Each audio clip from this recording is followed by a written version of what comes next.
Hello YouTube, Hardball Crazy, come back with the video. Derek here with a very powerful mail day I had on Saturday.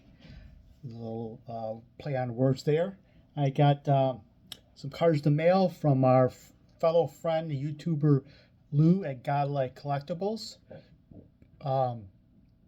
He's a good guy. Met him in Cleveland. I subscribed to his channel just I think prior to that year in his channel, and we came over to our Airbnb we were staying at in Cleveland, and we had a nice conversation. We hung out for a while, and he's a good guy. Met him there, and he was showcasing Vic Power cards in his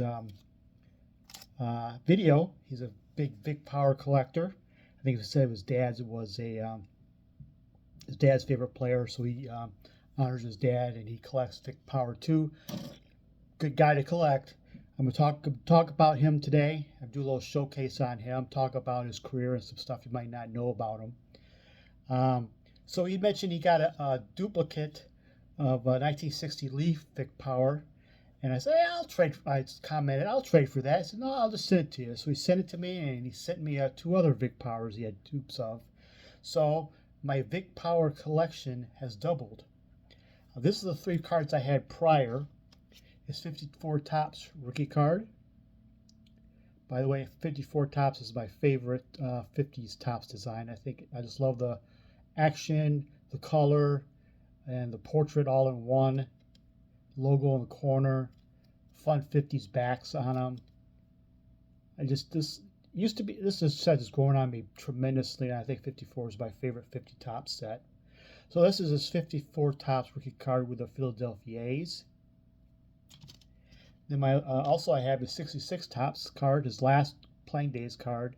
It's part of my last playing days PC, where you pick up the player's last card in their playing days. It showcases the career complete stats in the back. If it misses 1 year or doesn't have all its complete stats in the back, it does not count. It has to have every year and every stat in the back. So that's part of my Swan Song last year collection, Vic Power, 66 Topps.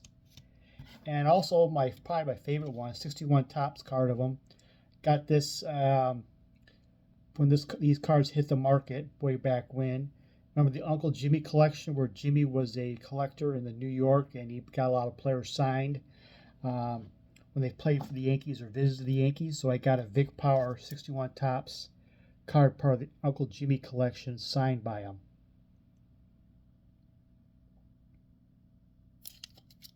My only card from the Uncle Jimmy collection. I wanted one card from the collection, and saw the Vic Power was one, and it was a good price. I couldn't pass them up. I had to get a Vic Power autograph. So Lou at Godlike Collectibles sent me the 60 Leaf. I asked if I want to trade for it. He says, I'll just send it along with you.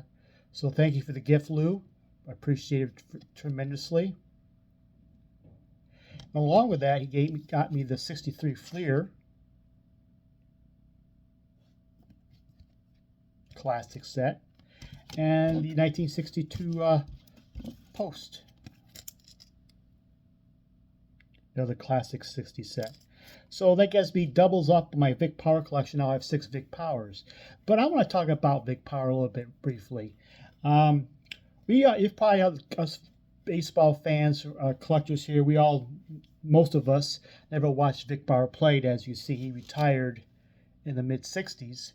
But we just kind of look up at his Wikipedia or his baseball reference, and we'll see, oh, he's a 6-time All-Star, which I call a 4-time All-Star, because back then, in the early 60s, there were 2 All-Stars games in one season, so we basically had 4 All-Star seasons. So I count that as a 4-time All-Star, not 6 All-Star games, if you catch my drift. And you can also look on it, he was like 7-time Gold Glove winner, but goes way beyond that, Vic Power for me.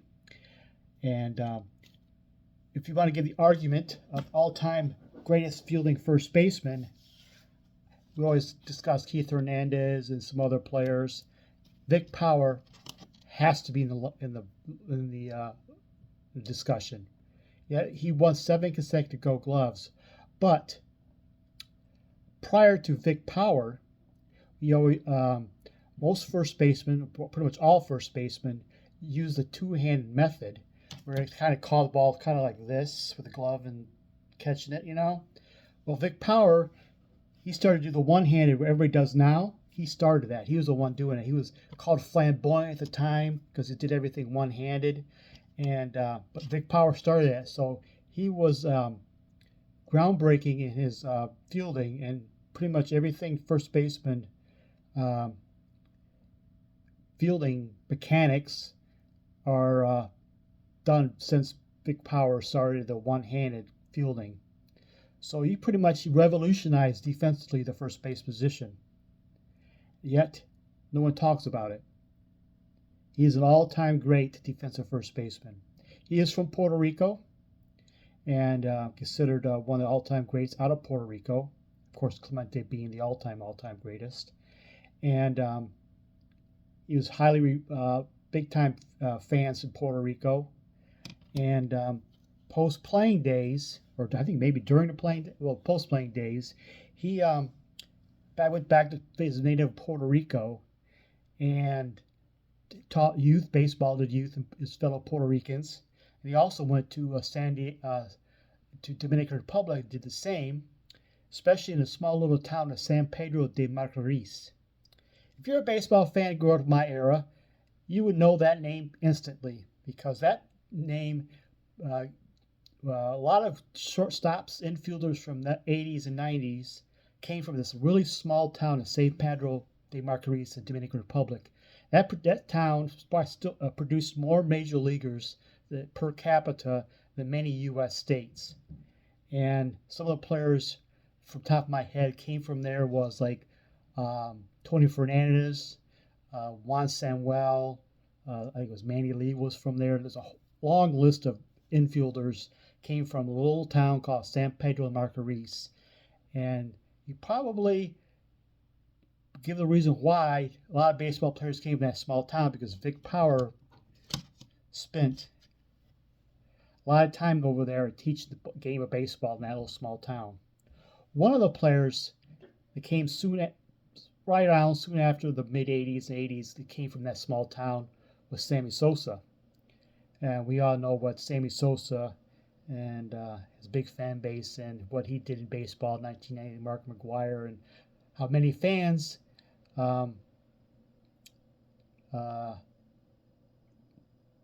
think of that season fond memories. Well, if Vic Power didn't come back to San Pedro Macorís, will Sammy Sosa ever make it to the major leagues? Maybe, perhaps. I don't know. I don't know the exact situation.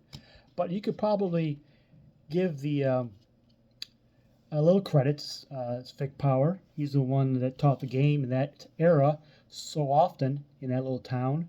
That town produced later Robs Cano. So Vic Power just wasn't more just an all-star Gold Glove first base at the time. He was a groundbreaking defensive first baseman, and his teachings and influence has inspired many other major league ball players, including all-stars and all-time greats. So Vic Power is just not more as a player. He is a player that should be recognized and remembered and thought of fondly in the baseball world. That's my video for today, my Vic Power showcase. Thank you for watching, and have a good night.